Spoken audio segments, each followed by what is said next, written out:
5 familiares tóxicos que Dios dice que debes evitar. La familia se supone que es el lugar más seguro de la tierra, un refugio, una cobertura, un círculo de amor que refleja el corazón del Padre. Pero a veces las mismas personas que comparten tu sangre pueden ser quienes hieren tu espíritu más profundamente. Los abrazos se sienten fríos, las conversaciones se vuelven punzantes y el amor que debería sanar empieza a sentirse como veneno que se derrama lentamente sobre tu paz. Una de las cosas más difíciles de aceptar es que no todo lazo familiar es sagrado a los ojos de Dios. Algunas conexiones fueron diseñadas para formarte, otras para probarte y unas cuantas para dejarlas completamente en las manos de Dios. La Biblia nunca dijo: todo pariente caminará contigo en tu llamado. El mismo Jesús enfrentó rechazo en su propio pueblo, entre los suyos. Fue allí donde dijo: un profeta no carece de honra sino en su propia tierra, entre sus parientes y en su casa. Hay algo profundamente doloroso en ser incomprendido por quienes se supone que deberían conocer tu corazón. Intentas amar, perdonar, mantener la paz. Pero la paz no es posible cuando la manipulación, la envidia o la división habitan en el mismo espacio. A veces no es rebeldía alejarte, a veces es obediencia, porque la paz no es la ausencia de conflicto, es la presencia del orden de Dios. La verdad es que el amor tiene límites. La gracia no significa permitir que alguien te rompa una y otra vez. La palabra de Dios nos enseña a guardar nuestro corazón, no a endurecerlo, sino a guardarlo, porque todo lo que eres fluye desde ese lugar. Cuando sigues tolerando lo que es tóxico, tu espíritu comienza a asfixiarse bajo cargas que Dios nunca quiso que llevaras. Llega un momento en que te das cuenta de que proteger tu paz no es egoísmo, es guerra espiritual.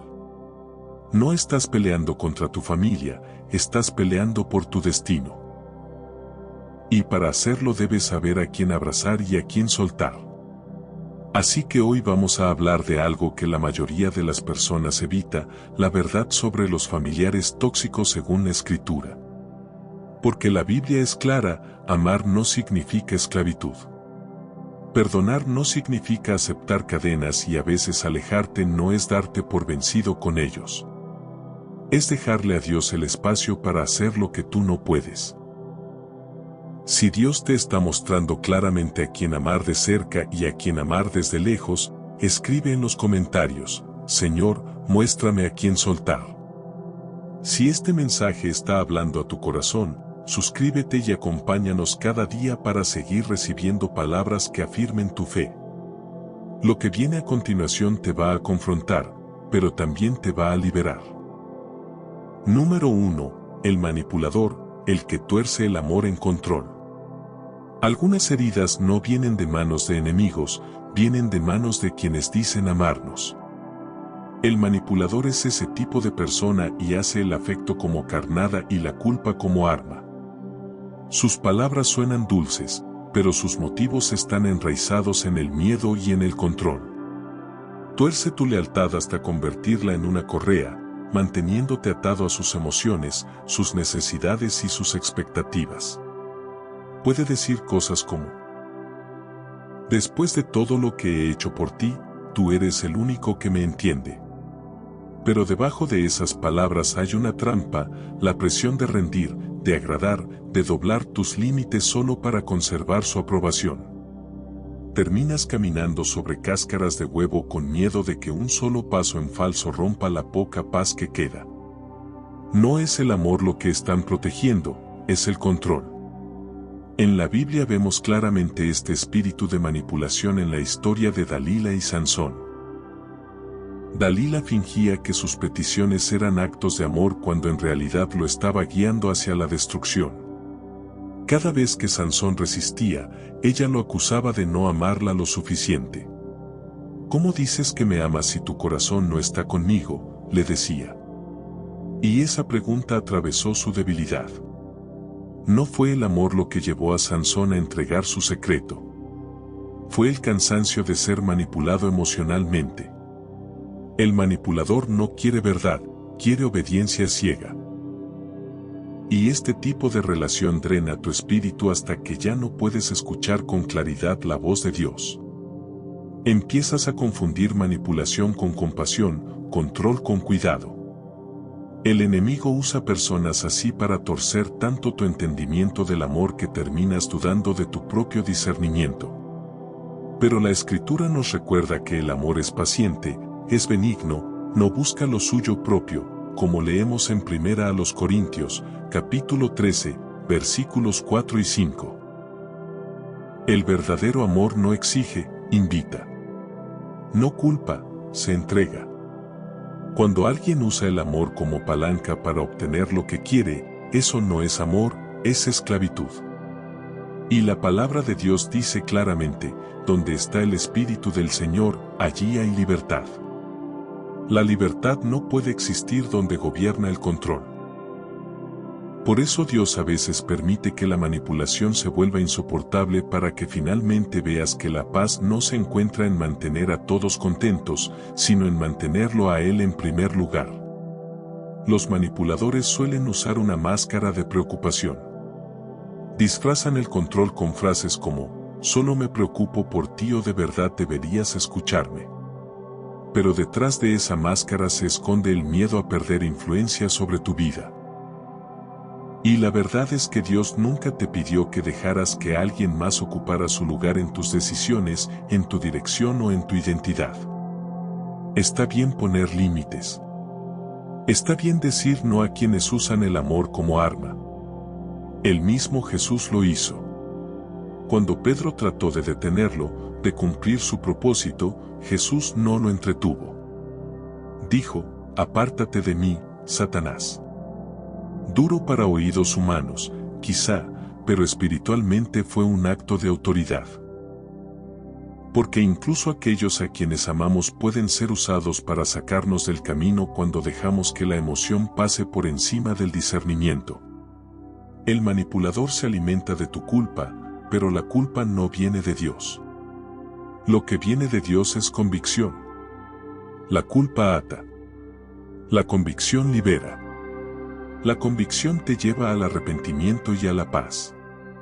La culpa te mantiene encadenado a la vergüenza y a la confusión. Cuando empiezas a sentirte constantemente culpable por elegir lo que es correcto, es una señal de que alguien está manipulando tu espíritu. Dios quiere que ames profundamente, pero no a ciegas, que perdones libremente, pero no neciamente. Cuando Jesús amó a Judas, aún lo llamó amigo, pero también supo cuándo dejarlo ir. En el momento en que Judas lo traicionó, Jesús no lo persiguió para explicarse, no le rogó comprensión.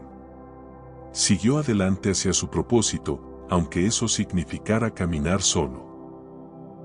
Eso es fortaleza en el espíritu, la capacidad de amar a alguien sin permitir que destruya tu paz. El manipulador convertirá tu compasión en obediencia forzada, pero el Espíritu Santo desenredará esas mentiras y te recordará que no estás obligado a quedarte donde tu alma se está asfixiando. Soltar no te hace corazón frío, te hace obediente, porque la verdad es que no puedes cargar tu cruz mientras cargas el control de alguien más. Suelta la culpa, suelta la presión. Ámales desde la distancia si es necesario, pero nunca permitas que la manipulación se siente en el trono donde solo Dios debe reinar. Y si reconocieras hoy a ese manipulador y le entregaras a Dios el lugar que has dejado en sus manos, escribe en los comentarios, Señor, libérame de toda manipulación. Lo que viene ahora te va a hacer ver que no toda lástima es amor y no toda ayuda es sanidad. Número 2. La víctima perpetua, la que se niega a crecer. Algunas personas viven en tormentas que nunca parecen terminar, no porque la vida solo les envíe dolor, sino porque han aprendido a encontrar identidad en su sufrimiento. La víctima perpetua es así. Nunca asume responsabilidad, nunca reconoce su parte y nunca deja de culpar a otros por el caos a su alrededor. Puedes derramar amor, consejos, tiempo e incluso tu última gota de energía sobre esa persona y aún así nunca será suficiente, porque la verdad es que no quieren sanidad, quieren lástima.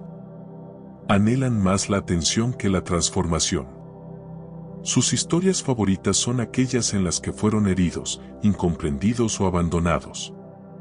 Retuercen cada situación hasta convertirse al mismo tiempo en el héroe y en el alma herida.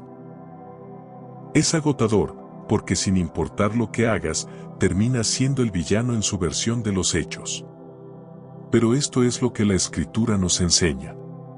Jesús vino a sanar a los quebrantados de corazón, sí, pero solo sanó a quienes querían ser sanados.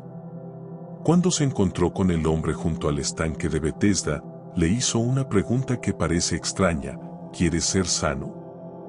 En el Evangelio de Juan se nos dice que aquel hombre había estado paralizado durante 38 años. Y aún así, Jesús preguntó, porque no todo el que sufre quiere liberación. Algunos quieren más consuelo en su dolor que libertad de su dolor.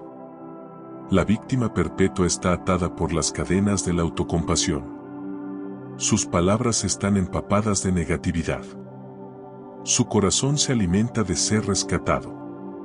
Y cuando intentas ayudar, te arrastran a su tormenta y lo llaman amor. Empiezas a sentirte responsable de sus emociones, de su felicidad e incluso de sus decisiones. Pero eso no es amor, es esclavitud disfrazada de compasión. La Biblia nos advierte en Proverbios, capítulo 29, versículo 1, que el hombre que reprendido muchas veces endurece la cerviz, de repente será quebrantado y no habrá para él medicina. Llega un momento en que la continua negativa a crecer deja de ser dolor y se convierte en orgullo. Dios no puede sanar lo que nosotros seguimos justificando. Y cuando te unes a alguien que se niega a cambiar, su estancamiento se convierte en una carga espiritual sobre tu vida. Te dirán: eres el único que me entiende, o todos siempre me abandonan. Y porque tu corazón es tierno, querrás quedarte. Pero sus palabras no son un llamado a la conexión, son una trampa de dependencia emocional. Extraen tus fuerzas hasta que olvidas tus propias necesidades. Comienzas a confundir lealtad con esclavitud. Recuerda que incluso Jesús se apartó de personas que se negaban a creer o a escuchar. Los amó, sí, pero no les rogó. No persiguió a quienes rechazaron su verdad. El Hijo de Dios mismo dijo que si nadie recibía sus palabras, salieran de aquella casa o ciudad y sacudieran el polvo de sus pies. ¿Por qué? Porque dar continuamente a alguien que se niega a crecer drena la unción de tu propia vida. A veces lo más bondadoso que puedes hacer por una víctima es dejar de rescatarla, permitirle que se quede a solas con sus decisiones, dejar que se encuentre con Dios en el silencio que sigue, porque tu ayuda puede estar interponiéndose en el camino de su sanidad. En el momento en que dejas de amortiguar sus consecuencias, finalmente sienten la convicción que conduce a la transformación. La víctima perpetua a menudo encubre manipulación con miseria. Dirán que has cambiado, que te has vuelto distante, que ya no te importa. Pero lo que realmente quieren decir es que has dejado de permitir que te drenen. No permitas que la culpa te arrastre de vuelta a sus arenas movedizas emocionales. No eres su Salvador. Cristo lo es y solo Él sabe cómo llegar a las partes de su corazón a las que tú no puedes. La palabra dice en Gálatas, capítulo 6, versículo 5, que cada uno llevará su propia carga. Eso significa que Dios espera responsabilidad personal, no un rescate interminable. La compasión sin sabiduría se convierte en codependencia. Y cuando tu corazón sigue permitiendo lo que Dios está tratando de romper, conviertes en ídolo el dolor de alguien. Alejarte de una víctima perpetua no significa que no tengas corazón, significa que confías en que Dios puede hacer lo que tu amor nunca pudo. A veces tu silencio habla más fuerte que tu consuelo. A veces tu distancia es el único idioma que despierta el arrepentimiento. Así que si has estado cargando el peso de alguien que se niega a crecer, suéltalo. No los estás abandonando, los estás devolviendo a las manos de aquel que verdaderamente puede restaurarlos. Y mientras lo haces, encontrarás una paz que te recuerda que tu valor no se mide por cuánto puedes salvar. Si reconoces hoy que no eres el salvador de todos y le entregas a Dios a esa persona que no quiere cambiar, escribe en los comentarios: Señor, te entrego a quienes se niegan a crecer. Lo que viene a continuación puede abrirte los ojos a dinámicas que normalizaste durante años. Número 3. El divisor, el que destruye la paz y siembra discordia. Hay un cierto tipo de oscuridad que no siempre parece maldad. Se esconde detrás de sonrisas, detrás de un solo estoy siendo honesto, detrás de susurros disfrazados de preocupación. El divisor es esa oscuridad en forma humana, el que se alimenta de la tensión, el que se siente vivo cuando las personas están enemistadas, el que sutilmente destroza relaciones mientras finge protegerlas. Esta persona puede sentarse a tu mesa, orar contigo y aún así envenenar corazones a puerta cerrada. Retuerce palabras, exagera heridas y planta en silencio semillas de duda en cada persona con la que habla. Una a una, esas semillas crecen en desconfianza silenciosa. Las familias no se destruyen solo por explosiones repentinas, sino por la erosión silenciosa causada por la lengua del divisor. La Escritura no toma esto a la ligera. En Proverbios, capítulo 6, versículos 16 al 19, leemos que hay 6 cosas que el Señor aborrece y 7 que le son detestables, y una de ellas es la persona que siembra discordia entre hermanos. Dios lo llama abominación porque la unidad es sagrada para Él. La división no es solo algo emocional, es guerra espiritual. El divisor no solo chismea, crea distancia entre corazones que Dios unió.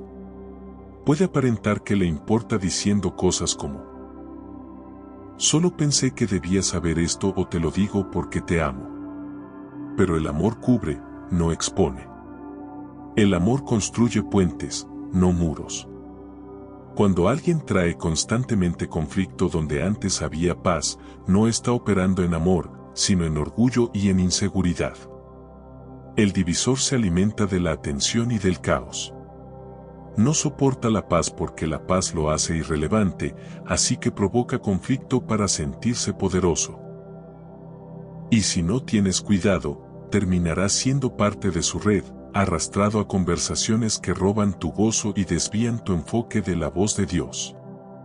La Biblia advierte una y otra vez sobre esto. En Romanos, capítulo 16, versículo 17, leemos: Os ruego, hermanos, que os fijéis en los que causan divisiones y tropiezos contra la doctrina que vosotros habéis aprendido y que os apartéis de ellos. Nota esas últimas palabras, que os apartéis.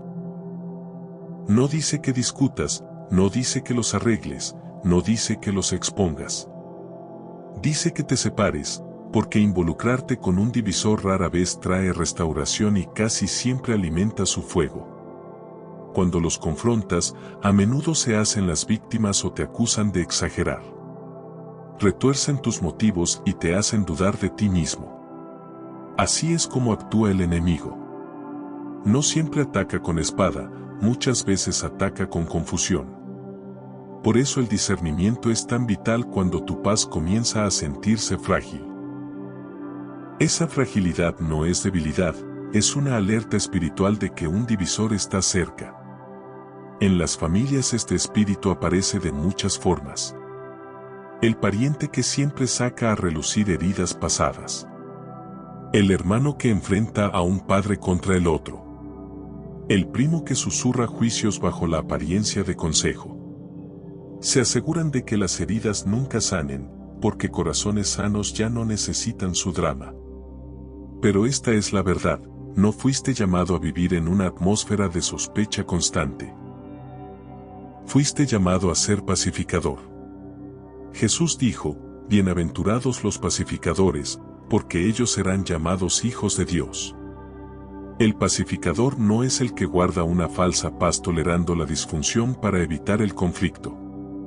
El pacificador confronta la fuente de destrucción, incluso si eso significa alejarse para preservar la santidad. La paz de Dios no es frágil, es poderosa, pero no puede habitar donde la división es tolerada. Cuando empiezas a valorar más la paz que la cercanía, comienzas a ver con claridad quién trae calma a tu vida y quién trae caos.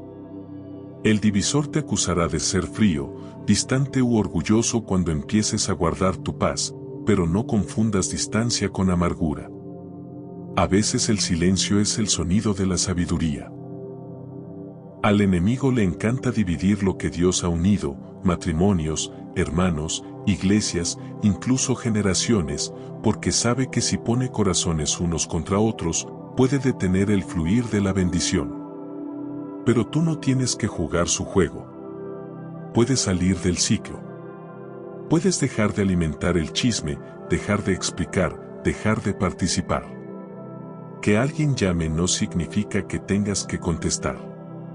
Que alguien agite la olla no significa que tengas que probar la sopa. Cuando retiras tu atención, su poder se apaga. Cuando te niegas a participar, su caos se queda sin oxígeno. Y es allí donde te das cuenta de que la paz no siempre viene de arreglar a las personas, sino de permitir que se queden a solas con el silencio que han creado. Guarda tu corazón, guarda tu paz, y si Dios te muestra un divisor en tu familia, no tengas miedo de crear distancia santa. Perdónalo, ora por él, pero entiende que la paz es un regalo sagrado y que quien continuamente libra guerra contra ella no merece acceso a ella. Porque donde reina la paz, reina Dios, y donde reina Dios, ningún divisor puede permanecer. Si hoy decides dejar de alimentar conversaciones que roban la paz de tu casa, escribe en los comentarios: Señor, hazme pacificador, no divisor.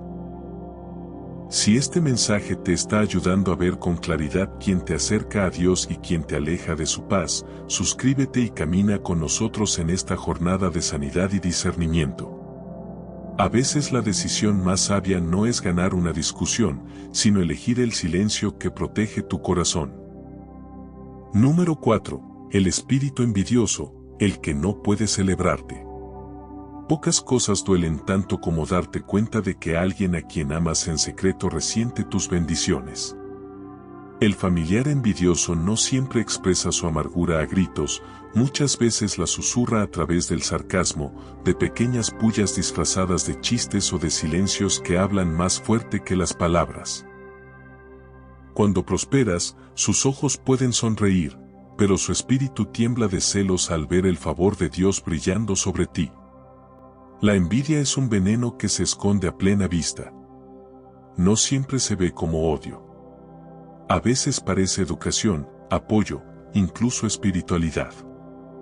Pero si miras de cerca, la sentirás. Ese ligero cambio de energía cuando compartes buenas noticias, esa incomodidad silenciosa cuando tu alegría llena el ambiente, esa rapidez para minimizar lo que Dios está haciendo en tu vida. La Biblia nos da una de las imágenes más claras de la envidia en la historia de Caín y Abel. Ambos hermanos llevaron una ofrenda a Dios, pero la de Abel fue aceptada y la de Caín no. En lugar de aprender, Caín se amargó. Dios lo advirtió, diciéndole que el pecado estaba a la puerta y lo codiciaba, pero que él debía dominarlo, como leemos en Génesis, capítulo 4, versículo 7. Pero Caín no escuchó. Permitió que los celos fermentaran hasta consumirlo, y al final la envidia terminó en asesinato. Así actúa la envidia. Empieza como comparación y termina en destrucción. Convierte el amor en competencia y la celebración en incomodidad. Cuando la envidia habita en una familia, engendra traición en las sombras. Recuerda a José. Sus hermanos no eran extraños, eran familia. Compartían su sangre, pero no su corazón. Cuando José soñó con grandeza, ellos no vieron destino, vieron amenaza. Su envidia los llevó a venderlo como esclavo. El llamado de José no lo hacía mejor, lo hacía diferente, y la diferencia suele exponer lo que otros han decidido no enfrentar. Tu luz no los hace pequeños, pero les recuerda aquello a lo que se han negado. Algunas personas odiarán tu brillo porque ilumina su oscuridad. Se burlarán de tu fe, minimizarán tu progreso o hablarán a tus espaldas, no porque hayas hecho algo malo, sino porque tu crecimiento los incomoda. La Escritura lo dice claramente en Santiago, capítulo 3, versículo 16, donde hay envidia y ambición personal, allí hay confusión y toda obra perversa. Cuando la envidia entra en la habitación, la paz se va, la confusión se levanta, las palabras se tuercen y las relaciones se tensan. Por eso no puedes darte el lujo de ignorar los celos cuando los percibes, ni en ti ni en otros. Cuando la envidia viene de un familiar, el dolor es más profundo. Esperas comprensión de tu propia sangre, pero en su lugar encuentras crítica. Llaman exagerada tu fe, irreales tus sueños y falsa tu alegría. Detrás de esas palabras se esconde una verdad que rara vez admitirán, desean lo que tú tienes, pero no están dispuestos a rendirse a Dios como tú lo hiciste. Es fácil querer defenderte, exponerlos o demostrarles que están equivocados, pero la sabiduría de Dios nos enseña otro camino. En Romanos, capítulo 12, versículo 21, leemos que no debemos ser vencidos por lo malo, sino vencer con el bien el mal. Tu papel no es devolver golpe por golpe, es elevarte. Deja que Dios trate con la envidia mientras tú sigues caminando en obediencia, porque tus bendiciones vienen de Él y ninguna emoción humana puede cancelar el favor divino. Aún así, debes proteger tu paz. Eso significa ser sabio con lo que compartes. No toda alegría está destinada a todos los oídos. Algunas personas no pueden manejar tu luz porque les recuerda su propia sombra. Incluso Jesús no compartió todas sus revelaciones con todos.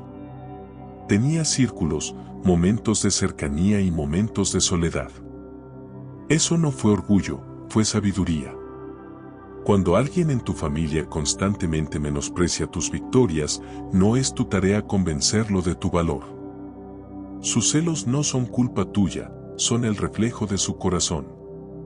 Ámalos, ora por ellos, pero deja de reducirte para hacerlos sentir cómodos. No apagues la luz que Dios te dio solo porque alguien se niega a abrir los ojos. Recuerda la historia de José. Los mismos hermanos que lo traicionaron tuvieron que volver a él más tarde, necesitados de la gracia que antes despreciaron. Eso es lo que Dios hace. Convierte tu dolor en posición y tu rechazo en redención. Así que sigue brillando, sigue levantándote, y cuando los envidiosos susurren a tus espaldas, sonríe y deja que sea Dios quien hable por ti. El favor no se puede falsificar y las bendiciones no se pueden robar cuando tu vida está anclada en la obediencia. Siempre habrá quienes no puedan celebrarte, pero no dejes que eso te impida regocijarte. Su amargura es su prisión, no la tuya. Y cuando tu corazón permanece puro frente a la envidia, demuestras al cielo y a la tierra que tu éxito nunca fue por orgullo, sino por propósito. Si hoy decides dejar de encoger tu luz para caber en lugares donde ya no perteneces, escribe en los comentarios, Señor, que tu propósito brille más que la envidia. Lo que sigue te ayudará a discernir no solo quien siente celos, sino quien quiere apagar por completo tu fuego espiritual. Número 5. El espiritualmente muerto, el que te aleja de Dios. Hay un tipo especial de dolor que aparece cuando las personas más cercanas a ti simplemente no pueden ver lo que Dios está haciendo en tu vida. Hablas de fe y ponen los ojos en blanco. Hablas de oraciones contestadas y cambian de tema. Compartes lo que Dios ha puesto en tu corazón y se burlan o, peor aún, intentan convencerte de que dejes de creer.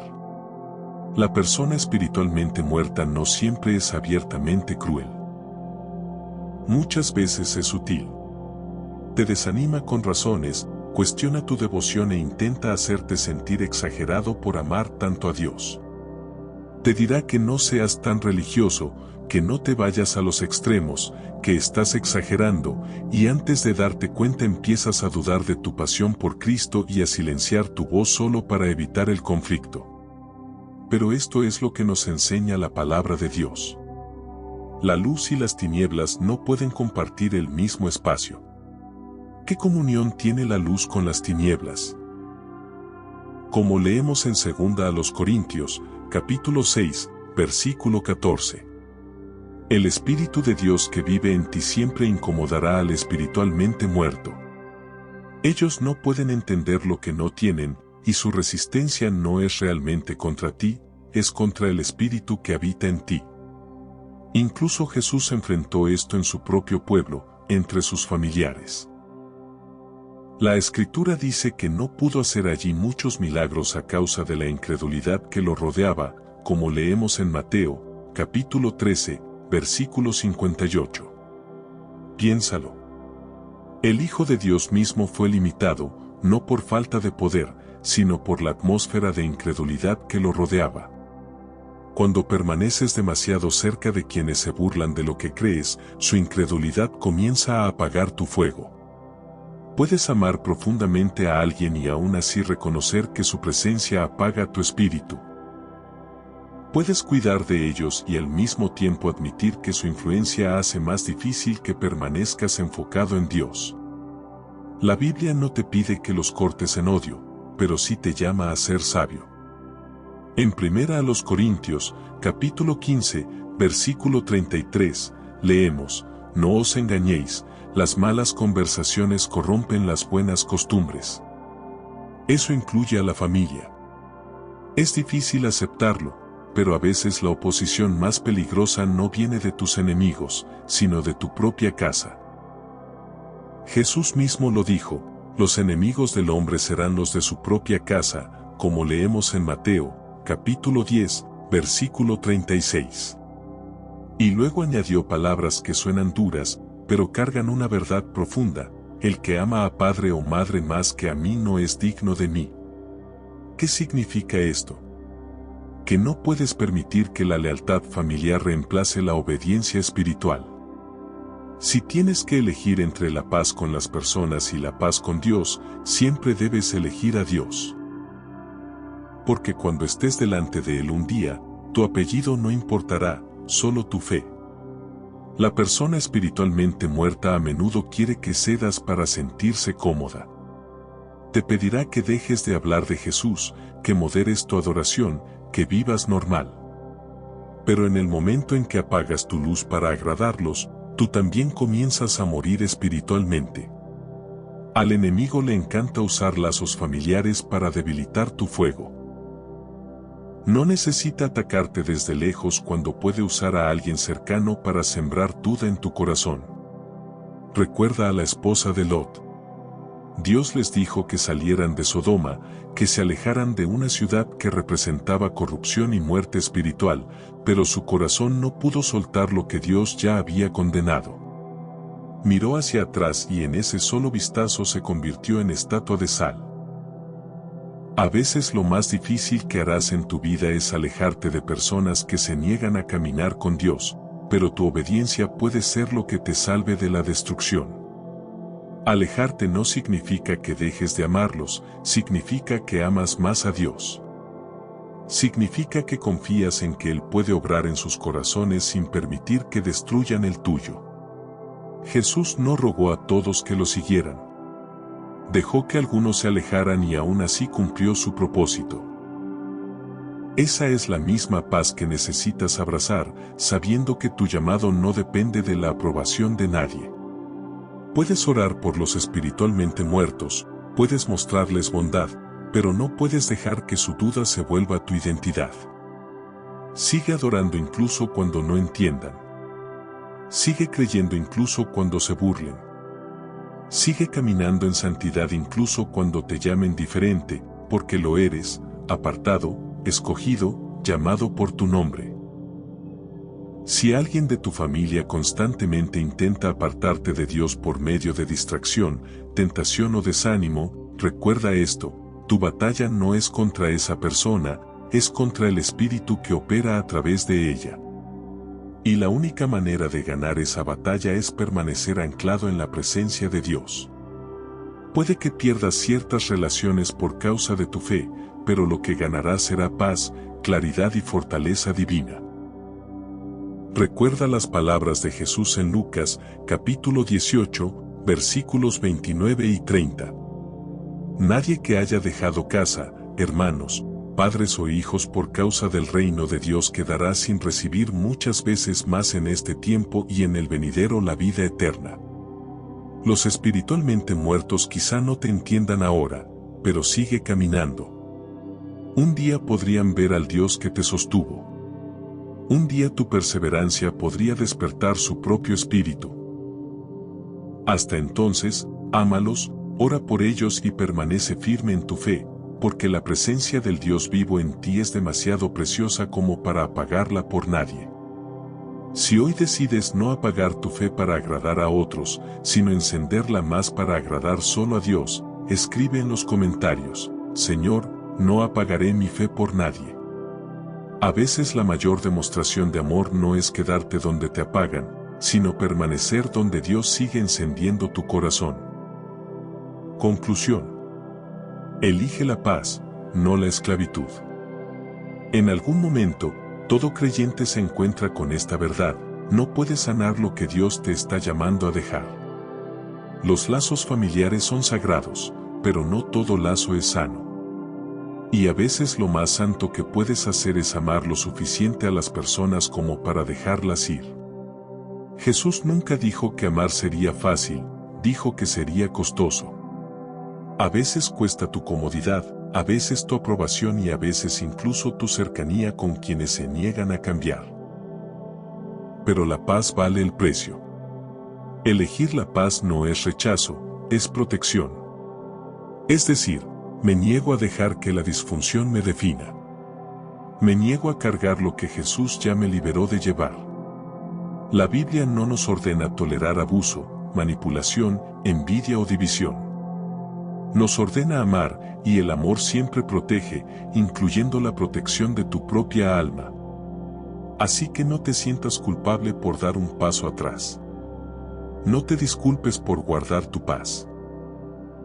El mismo Dios que le pidió a Abraham salir de su tierra y de su parentela para cumplir su llamado sigue llamando hoy a sus hijos a separarse de aquello que frena su crecimiento. Él no es cruel, es sabio. Sabe que el destino requiere distancia de todo lo que envenena tu espíritu. Perdona libremente, pero establece límites firmemente. Bendícelos, pero suéltalos. Ora por ellos, pero deja de permitir que su caos controle tu vida, porque la paz es santa y la santidad no puede florecer en esclavitud. Un día mirarás atrás y te darás cuenta de que proteger tu corazón nunca fue egoísmo, fue algo sagrado. No te fuiste para herirlos. Te fuiste para permanecer entero, para permanecer cerca de Dios, para preservar el propósito que Él colocó en ti. Deja que el amor permanezca, pero permite que la sabiduría guíe. Y mientras lo haces, te encontrarás caminando más ligero, más libre y más cerca del corazón de aquel que dijo: mi paz os dejo, mi paz os doy, no como el mundo la da. Esa paz, silenciosa y sagrada, es lo que tu alma ha estado anhelando desde siempre. Si hoy decides soltar todo vínculo que te robe la paz que Cristo ya compró para ti, escribe en los comentarios: la paz de Cristo sobre toda esclavitud. Si este mensaje ha tocado tu corazón, suscríbete y camina con nosotros cada día en esta búsqueda de sanidad, propósito y paz en Dios. Lo que viene después en tu vida, caminando en obediencia y en paz, será mucho más hermoso de lo que dejaste atrás.